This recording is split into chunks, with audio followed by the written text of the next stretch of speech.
विश्वानि देव सवितर्दुरितानि परासो यद्भद्रं तन्नयासु। ॐ शं नो मित्रः शं वरुणः शं नो भवत्वर्यमा शं न इन्द्रो बृहस्पतिः शं नो विष्णुरुक्रमः। ॐ तेजोसि तेजोमयधे ओजोसि ओजोमयधे असदो मा सद्गमे तमसो मा ज्योतिर्गमे मृत्योर्मामृतं गमे। वेद प्रेमी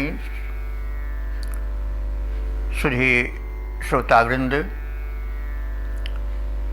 परम सौभाग्य का विषय है कि हम सब साक्षात परब्रह्म की वाणी ऋग्वेद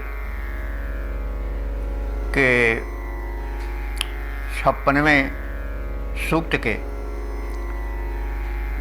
जो कि प्रथम मंडल में स्थित है, उस 56वें सूक्त के व्याख्या क्षेत्र में प्रवेश करने जा रहे हैं।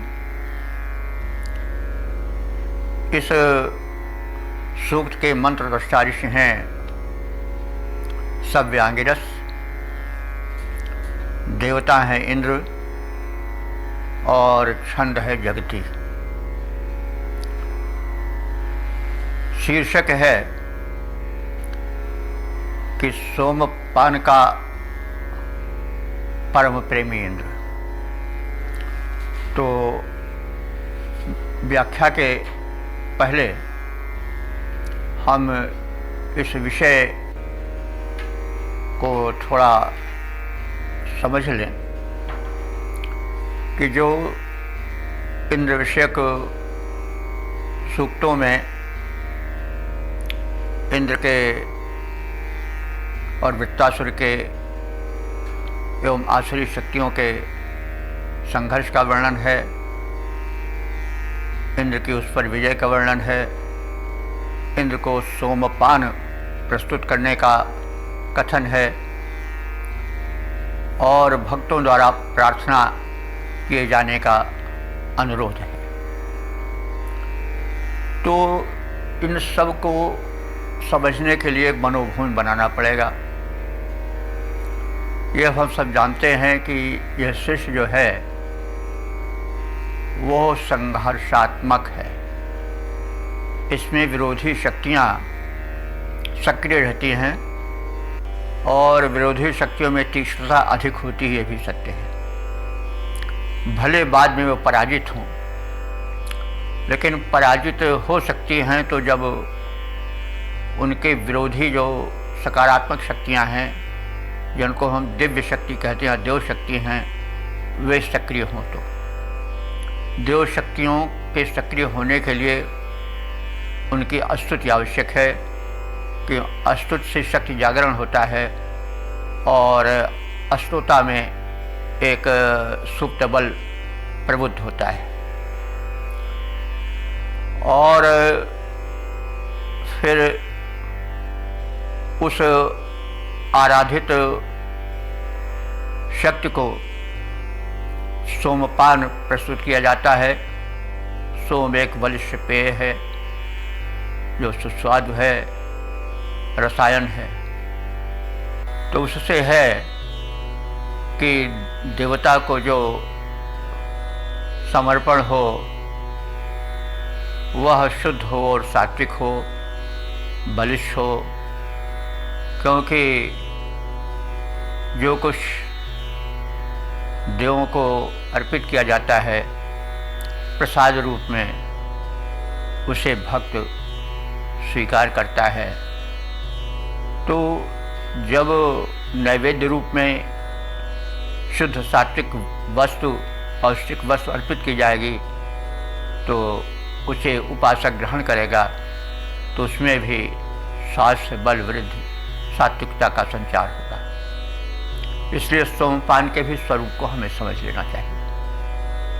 हम समय समय पर कहते आए हैं, यहाँ भी वही बात कह रहे हैं। तो यूँ तो ये सीधे रूप में बात कही जाती है, हे इंद्राओ तुम वज्र उठाओ और वृत्तासुर को मारो और जल बरसाओ और हे उपासकों तुम सोमरस प्रस्तुत करो, स्तुति करो, आदि आदि बातें कही जाती हैं। लेकिन इनका निचोड़ यही है जो बताया जा रहा है। तो वेदार्थ के गूढ़त्व में प्रवेश कर उसके मौक्तिकों को प्रकट करने के लिए उस मंत्र के आशय को और मंत्रों की प्रवृत्ति को समझना आवश्यक है। उसीलिए ये बातें आपके समक्ष प्रस्तुत की गई हैं। तो जो इस ऋग्वेद के प्रथम मंडल का 56वां सूक्त है, उसका जो पहला मंत्र है, जो जगती छंद में निबद्ध है, मंत्रदृष्टा सब आंगिरस हैं और देवता इंद्र हैं। तो इस प्रथम मंत्र में जो शीर्षक है वो सोमपान का परम प्रेमी इंद्र यह है। तो सोम विषयक अवधारणा को स्पष्ट करने की मैंने चेष्टा की है। इंद्र के स्वरूप को भी संक्षेप में बताया गया है और बताते भी हम रहते हैं, और स्तुति का महत्व भी बताया गया है और प्रसंग में बताया जाता रहता है। तो इन सबको हम अपने ध्यान के केंद्र में रखें तो अर्थ स्पष्ट होगा, और फिर जो मंत्र में निहित अर्थ है वो बड़ा ही कल्याणकारी होगा। तो शब्द रचना में शब्दों में तो बल होता ही है, शब्द ब्रह्म है। तो हम मंत्र का पाठ करते हैं और उसके पश्चात मंत्र का अर्थ ही होता है मननात् त्रायतेत मंत्र, जिसके अर्थ को मनन करने से त्राण हो, रक्षा हो, वह मंत्र है। तो मंत्र का पाठ करें और मंत्र के अर्थ पर मनन करें। इस निवेदन के पश्चात अब मंत्र का पाठ किया जा रहा है। एष पूर्वीर तस्य चमृषोत्यो न योषाम उदयस्त भ्रुवाणिः दक्षं महे पाययते हिरण्ययं रथमावृत्या हरियोगमृभस्म। तो शब्दार्थ जाने। भ्रुवणी यह विशेषण है इंद्र का। हे इंद्र, तुम भरण पोषण करता हो। तो जो सर्वोच्च सत्ता है, जो सकारात्मक विचारों को लेकर चलती है, वह सृष्टि के प्राणियों का भरण पोषण करती है, उसे स्वस्थ और सुदृढ़ बनाती है, सात्विकता से भरती है। तो वह जो परम शक्ति इंद्र है वो भूर्वणी है, यानी भरण पोषण करता है। और कैसा है? दक्षम, दक्ष है, अपने भरण पोषण प्रक्रिया में करने में कुशल है। तो इस प्रकार के इंद्र को हम सोम पिलावें और भक्तगण उसे सोमम पायते, सोम पिलाते भी हैं। सोम का परम अभिलाषी इंद्र किस प्रकार से सोम के प्रति आसक्त रहता है, इसका आगे के शब्दों में वर्णन होगा। सोम के विषय में कहा यह गया है कि एक भक्तिभावपूर्ण समर्पण है अथवा प्रस्तुत नैवेद्य है। तो जो बुराइयों का विनाश करना चाहता है वह पहले सौम्य से प्रेम करता है और उस सौम्य भाव का विस्तार करता है, भक्तों में भी वो प्रचारित प्रसारित हो। तो हे भक्तों, उपासकों, तुमने इंद्र के स्वागत में पूर्वी चमिश्रा, पूर्वी माने बहुत से, चमस्रा माने पात्रों में, चमसेषु, हमारे ख्याल से चमचा शब्द जो बना है वो इसी चमस से आगे निकल करके भाषा में, लोक भाषा में आया होगा। तो चमृषः, चमृषः माने सोम जिसमें रखा गया है वो चमचे या वे पात्र। पूर्वी माने बहुत से हैं। जिन पात्रों में सोमरस सुरक्षित है वे अनेक हैं और इंद्र उसके प्रति बड़ा आकर्षित होता है। पानार्थ, उसके लिए उपमा दी जा रही है, एक दृष्टांत दिया जा रहा है कि अत्यः योषाम न, अत्य कहते हैं अश्व को, घोड़े को। तो जैसे घोड़े का आकर्षण, योषा माने उसकी स्त्री, तो घोड़े की स्त्री कौन होगी? घोड़ी होगी। तो जैसे अत्यः घोड़े की आसक्ति, लगाव, योषा उसके स्त्री यानी घोड़ी के प्रति होता है और उसकी ओर वो दौड़ता है, लपकता है, वैसे ही इंद्र भी बड़े वेग से तुम्हारे पात्रों में सजाए गए सोमरस की ओर लालायित रहता है, लपकता है, दौड़ता है। तो कहने का मतलब इंद्र को सोम अतीव प्रिय है। अब यजमान का कर्तव्य क्या है कि इंद्र जो है वह महे माने बड़े बड़े युद्ध के लिए तैयार है। युद्ध क्या है? विकारों के प्रति, कल्याण के, जीवन के अवरोधक दुष्प्रवृत्तियों के प्रति वो जब उनको समाप्त करने के लिए चल रहा है तो उस समय उसके चलने के साधन रथ और घोड़ों का वर्णन है कि वह इस सृष्टि के द्वंद्वात्मक युद्धों में, जैसे कि वृत्त से या असुर से जोड़ा गया है, उनके लिए वो हर योगम माने घोड़ों से जुटे रथ में तत्पर है, प्रस्थान कर रहा है। और वे रथ कैसे हैं? रिभुसम, दीप्त हैं, देदीप्यमान है, चमक रहे हैं। रिभुसम माने चमक रहे हैं, दीप्त युक्त हैं। और कैसा है वो रथ? हिरण्ययम, हिरण्य कहते हैं सोने को। तो हिरण्ययम माने सुनहला है, सोने के रंग वाला है। और इस प्रकार के इंद्र को, जो कि आसुरी शक्तियों से लड़ने के लिए अपने घोड़ों से नधे चमचमाते हुए सुनहले रथ पर तत्पर है, तो हे उपासकों, ऐसे इंद्र के लिए तुम आवृत्य माने उसको घेर कर माने चारों ओर से उसके पास इकट्ठे हो जाओ कि वो सोमरस जरूर पिए। तो आवृत्य उसको घेर कर तुम जो है वो सोमरस पिलाओ। सौम्य भाव भक्ति और स्तुतियाँ उसे प्रस्तुत करो ताकि उसमें दुष्ट दमन के लिए अधिक उत्साह जगे और मानवता का अधिक कल्याण हो। मानवता के द्रोही जो असुर हैं उन संघृत हों, विनष्ट हों। इस प्रकार से हमने इस मंत्र में देखा कि इंद्र जो है वह मानवता का हितैषी है, वह प्राणियों का भरण पोषण करने वाला है और वह अपने इस कार्य में परम दक्ष है।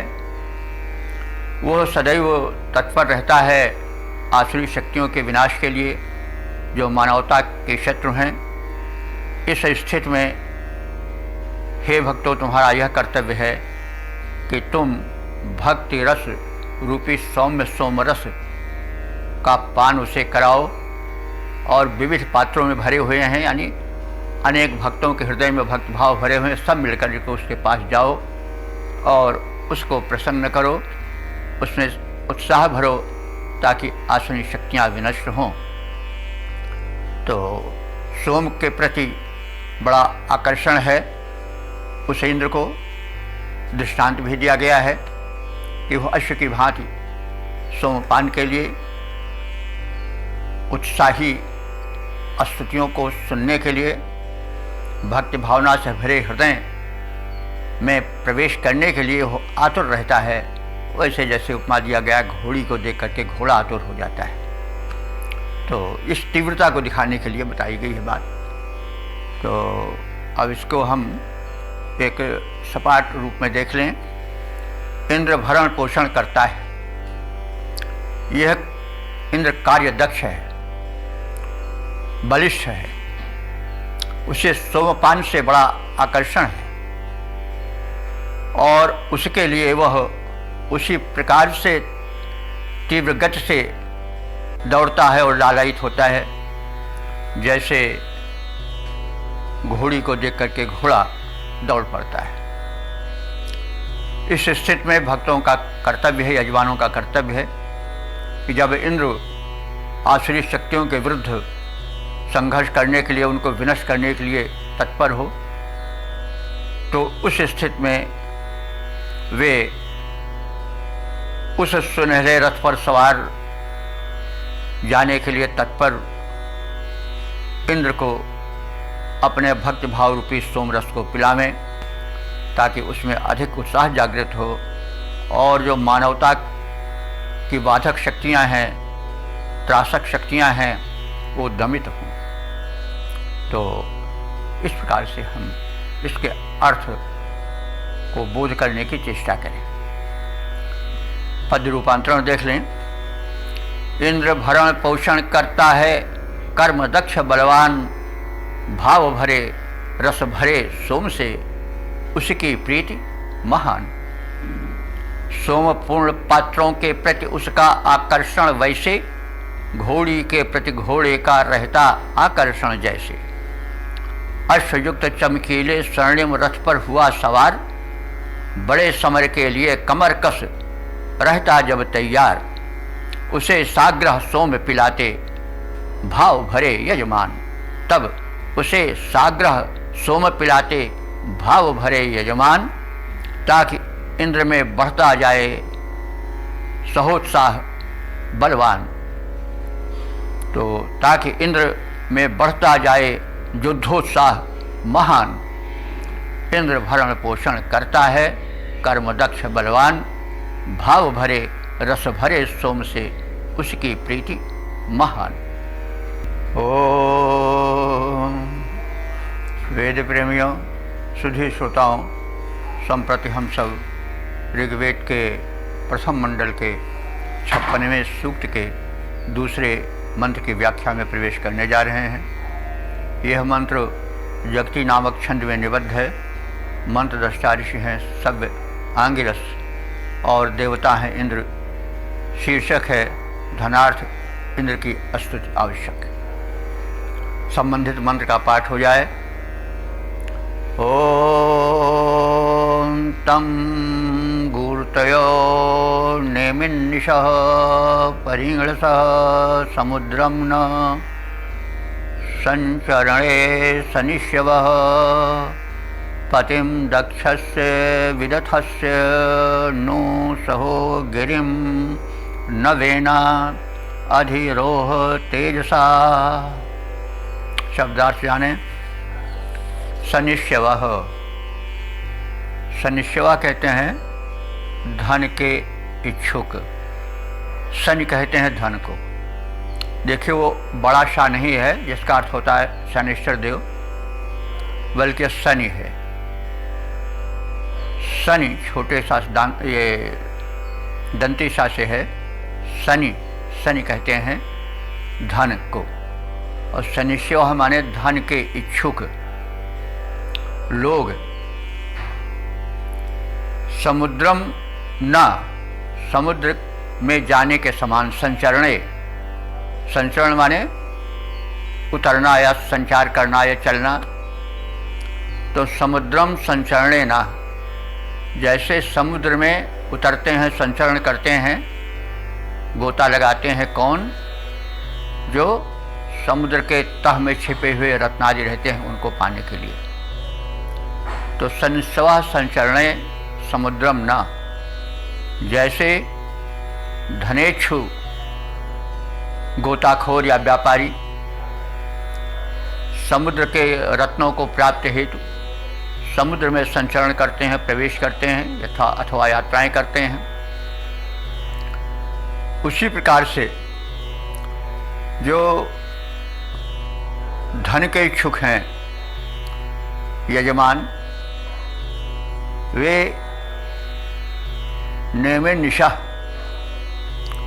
अपने हाथों में, ईशा माने हव्यान को धारण करके इंद्र के समक्ष जाएं, और परिण सह माने चारों ओर भटके नहीं। तात्पर्य है कि वे यजमान जो धनेच्छु हैं, धनेच्छु माने तरह तरह के धन की जैसे हम व्याख्या करते आए हैं, केवल द्रव्य ही नहीं, तमाम तरह तरह के जो धन हैं, गोधन, गजधन, बाजधन और स्वास्थ्य धन, सब कुछ धन ही है जो धन्य कर दे। तो जो धनेच्छुक हैं, जीवन को समृद्ध बनाना चाहते हैं, वे चतुर्दिक परिणसा चतुर्दिक भटके नहीं। फिर क्या करें? गुरुतः, गुरुतः माने अस्तुति द्वारा, वे अस्तोतागण, गृह अस्तुति के अर्थ में आता है, गृह धातु है, अस्तुति अर्थक है, और गुरुतः अस्तोता अस्तुति करता, उस इंद्र के पास जाएं जो कि ऐश्वर्यवान है, दाता है, महान है, और धन के लिए वो चारों ओर भटके नहीं। और आगे उपमा दे रहे हैं कि वेना गिरिम न, तो जैसे पर्वत को नदियाँ घेरे रहती हैं, उसमें हिलोरें लेती रहती हैं, प्रवाहित होती रहती हैं, उसी प्रकार से जो सह माने बलवान इंद्र है, उसको तेजसा माने अपनी तेजस्विता से भरी हुई स्तुतियों को उस इंद्र तक पहुंचाओ, और उससे अधिरोह माने उसको घेर लो। अधिरोह कहते हैं आरोहण करना, घेरना। तो मतलब क्या कि जैसे नदियाँ पहाड़ को घेर करके प्रवाहित होती हैं, उसके चारों ओर बहती हुई, वैसे तुम्हारी स्तुतियाँ जो हैं वे तीव्र गति से उन्हीं तीव्रगामी नदियों की भांति इंद्र के पास पहुँचें। इंद्र जो है वो सहा माने परम बलवान है, शक्तिमान है, समृद्ध है, उसको अपनी स्तुतियों से तुम आवृत कर दो, परिपूर्ण कर दो, ताकि तुम्हें धन प्राप्त में, समृद्ध होने में विलंब न लगे। तो दो उपमाएं दी गई कि जो धनेच्छुक हैं वे अपने हाथों में हविष्य लें, हव्यान लें, नैवेद्य लें इंद्र को समर्पित करने के लिए, और प्रार्थनाएं सुनाएं। इसके लिए दो उपमाएं दी गई कि जैसे रत्नकांक्षी, धनकांक्षी, समृद्धि के इच्छुक समुद्र में उतर पड़ते हैं व्यापारार्थ अथवा समुद्र के तल में छिपे रत्नों की प्राप्ति हेतु, वैसे ही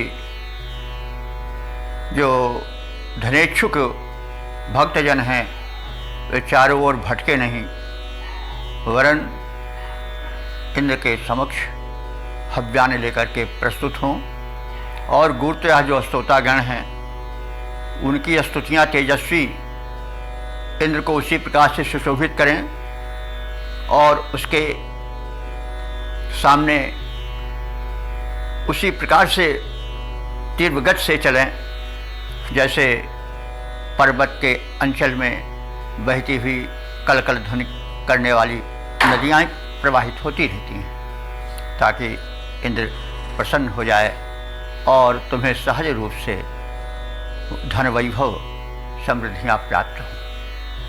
और धन वैभव समृद्धि प्राप्ति ही मनुष्य के जीवन का लक्ष्य होता है।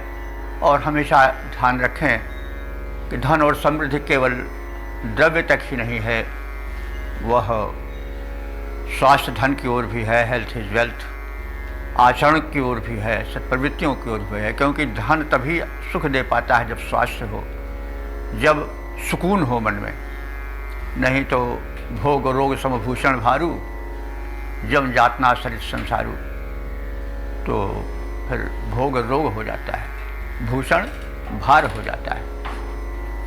तो अब हम आगे बढ़ें, भावार्थ फिर एक बार सपाट अर्थ से जान लें कि जैसे धनेच्छुक व्यापारी समुद्र में उतरते हैं, वैसे ही हविजाता यजमान हवि को हाथ में ग्रहण कर इंद्रदेव की ओर जाएं, अन्य दिशा में मत भटकें।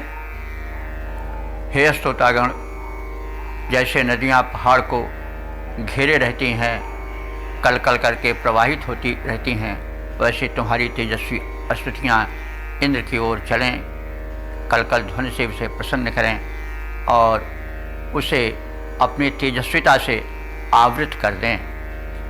तुम्हारी स्तुति में बल होना चाहिए, तेजस्विता होनी चाहिए।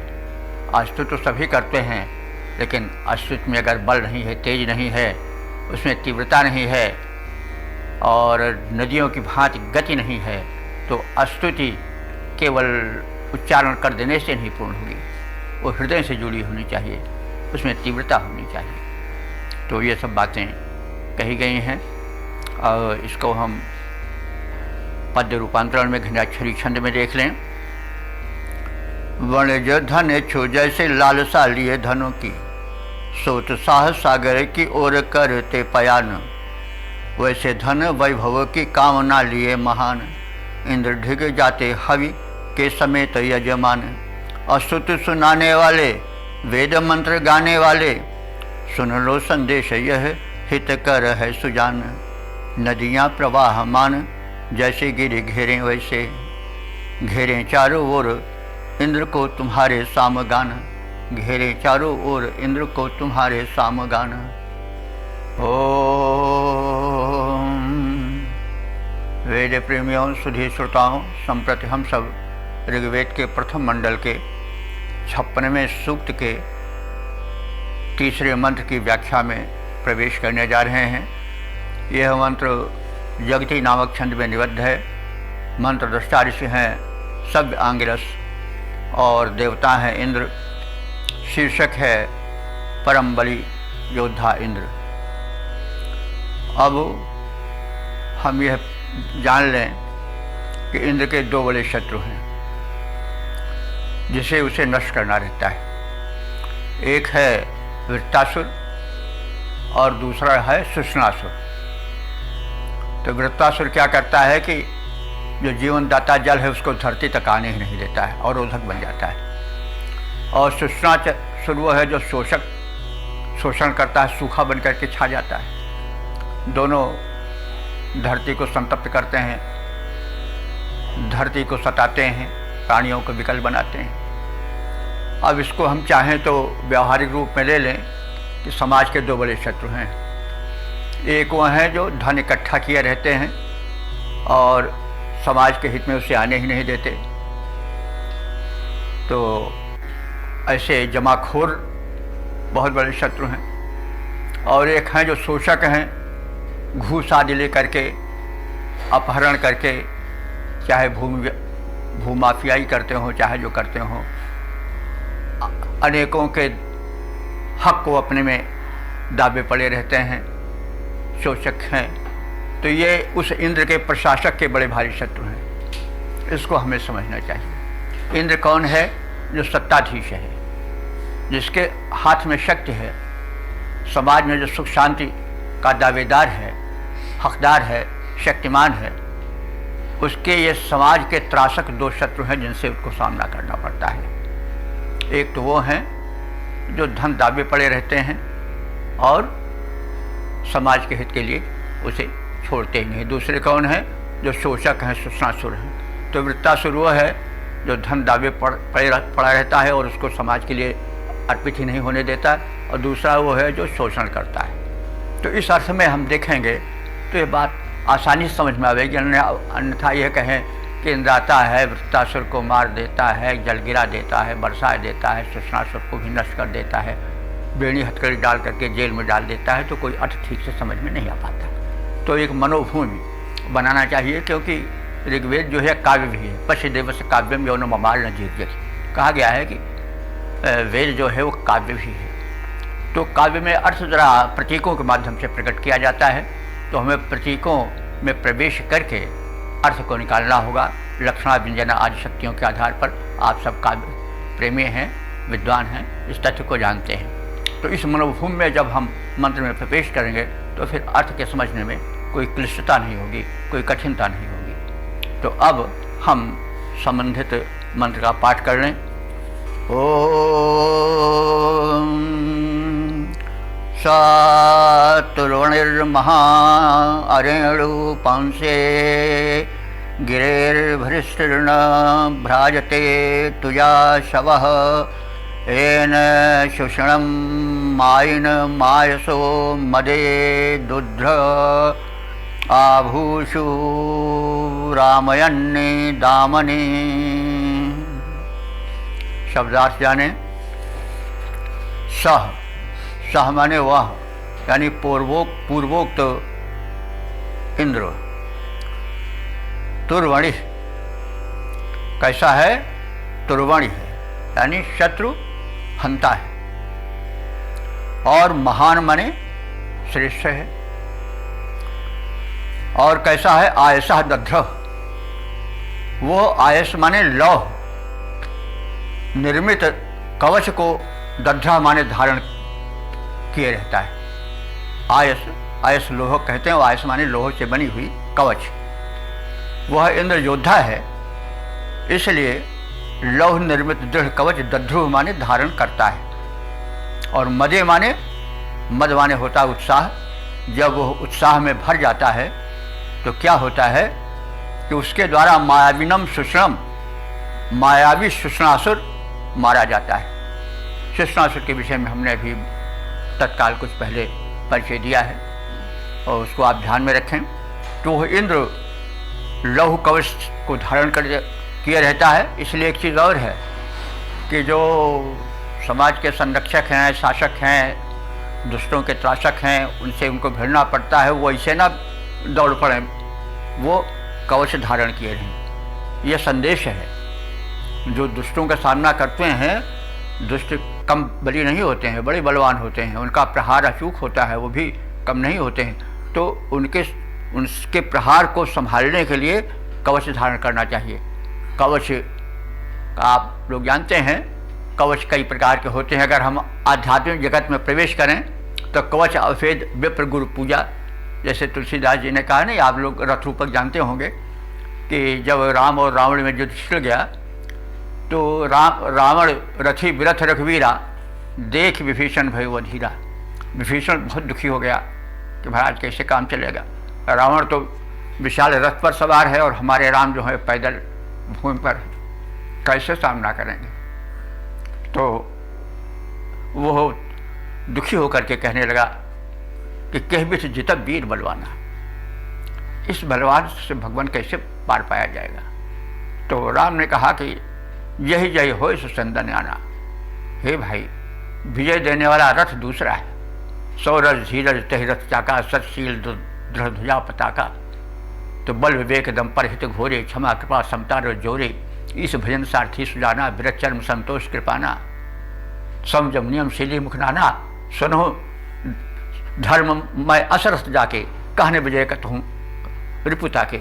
अति जय संसार जीत सके सो वीर, जाके असस हो सुनो सखामति धीर। तो इस संसार में युद्ध जीतने के लिए केवल हथियार ही नहीं पर्याप्त है, उसके लिए एक धर्म रूपी रथ होना चाहिए, जिसमें शौर्य और धैर्य, सौरज धीरज तेहि रथ चाका, और सत्यशील दृढ़ ध्वजा पताका।